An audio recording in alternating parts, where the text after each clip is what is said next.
আজকে সকালে আমি হোয়াটসঅ্যাপে দেখলাম যে একটা চিঠি আসছে কেএলওর নাম করে। ওরা ওদের লেটার হেডে ওদের এসব পদাধিকারী তারা চিঠি পাঠিয়েছে আমার কাছে যে ওদের যুদ্ধের জন্য, ওদের স্বাধীনতা সংগ্রামের জন্য ওরা আমার কাছে 5 কোটি টাকা চায় এবং 10 দিনের মধ্যে সেই টাকাটা আমাকে দিতে হবে। আপনি কি কোনো থানায় কোনো লিখিত অভিযোগ? আমি এসপি কে পাঠিয়েছি চিঠির কপিটা, এসপি কুচবিহারকে। পাশাপাশি আমি একটা এফআইআর লজ করবো দিনাটা থানায়, সেটা আমি এখনই পাঠাবো, যেটা পুলিশ তদন্ত করে দেখুক কি ব্যাপার। কারণ এটা আগেও হয়েছে যে অনেক ব্যবসায়ীকে চিঠি দিয়ে টাকা পয়সা চাওয়া হয়েছে এবং এসটিএফ আলিপুরদুয়ার এবং অসম থেকেও এর আগে 2-1 জনকে অ্যারেস্টও করেছে এই ধরনের ঘটনার পরে। নির্বাচন তো চলছে এবং এই যে কেএলওর যে চিফ জীবন সিংহ কিছুদিন আগে নির্বাচনের সমর্থন কথা বিজেপিকে জানিয়েছিল, এর পিছনে কি অন্য কোনো অভিসন্ধির গল্প পাচ্ছেন? যেমন কিছুদিন আগে গত সপ্তাহে বিজেপির থেকে বলা হয়েছিল সোমবারে বোমা মারবে। বোমাটা আমরা কি দেখলাম? অভিষেক ব্যানার্জির বাড়ির সামনে তাকে মারার ছক করছে, তারপরে দ্বিতীয় চিঠি আপনার কাছে।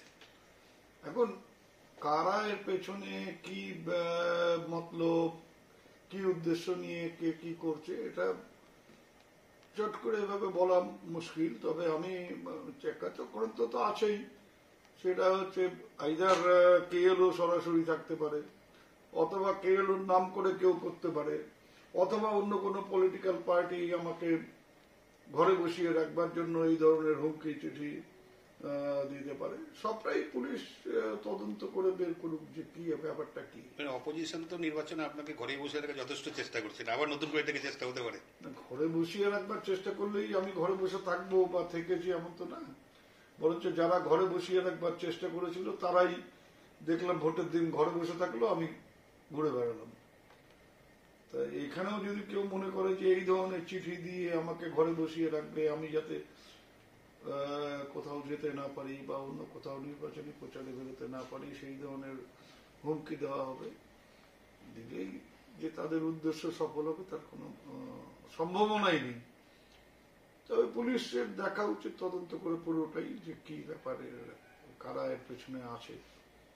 মন্ত্রী উদয়নবাবু কি মনে করেন যে কেএলও মুভমেন্ট আবার কি হচ্ছে তাদের এখন কেউ কেউ আছে যারা নিজেদের প্রাসঙ্গিকতা, নিজেদের অস্তিত্ব বজায় রাখবার জন্য মাঝে মধ্যে মিডিয়ার সামনে গামছা দিয়ে মুখ ঢেকে হুঙ্কার ছাড়ে। এই ধরনের একটা চিঠি জানে যে উদয়নবাবুকে দিলে পরে সেটা একটা ভাইরাল হবে, সেই চিঠিটা নিয়ে হইচই হবে এবং তার ফলে তারা লাইমলাইটে আসতে পারবে। এই সব মিলিয়ে একেবারে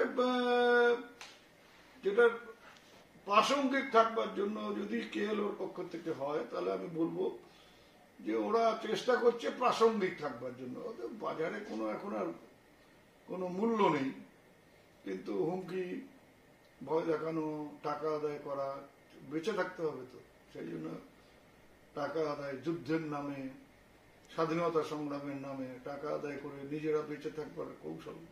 টাকা কোথায় দিতে হবে বা কি, ওগুলো তো কিছু লেখা, ওগুলো কি 10 দিনের মধ্যে টাকাটা দিতে হবে। ফেক হতে পারে মনে করে যায়। লেটার হেডটা তো কেএলওরই আছে এবং ওটাতে একটা দেখলাম ভেতরে ওদের ইয়ে করা রয়েছে।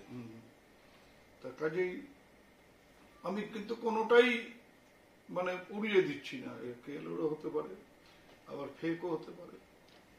কেএলওর যদি না হয়, ফেক হয়, তাহলে কেএলওর পক্ষ থেকে বলুক যে না আমরা এই ধরনের কোনো চিঠিপত্র কাউকে দিচ্ছি না, তাহলেই তো পরিষ্কার হয়ে যাবে কেসটা।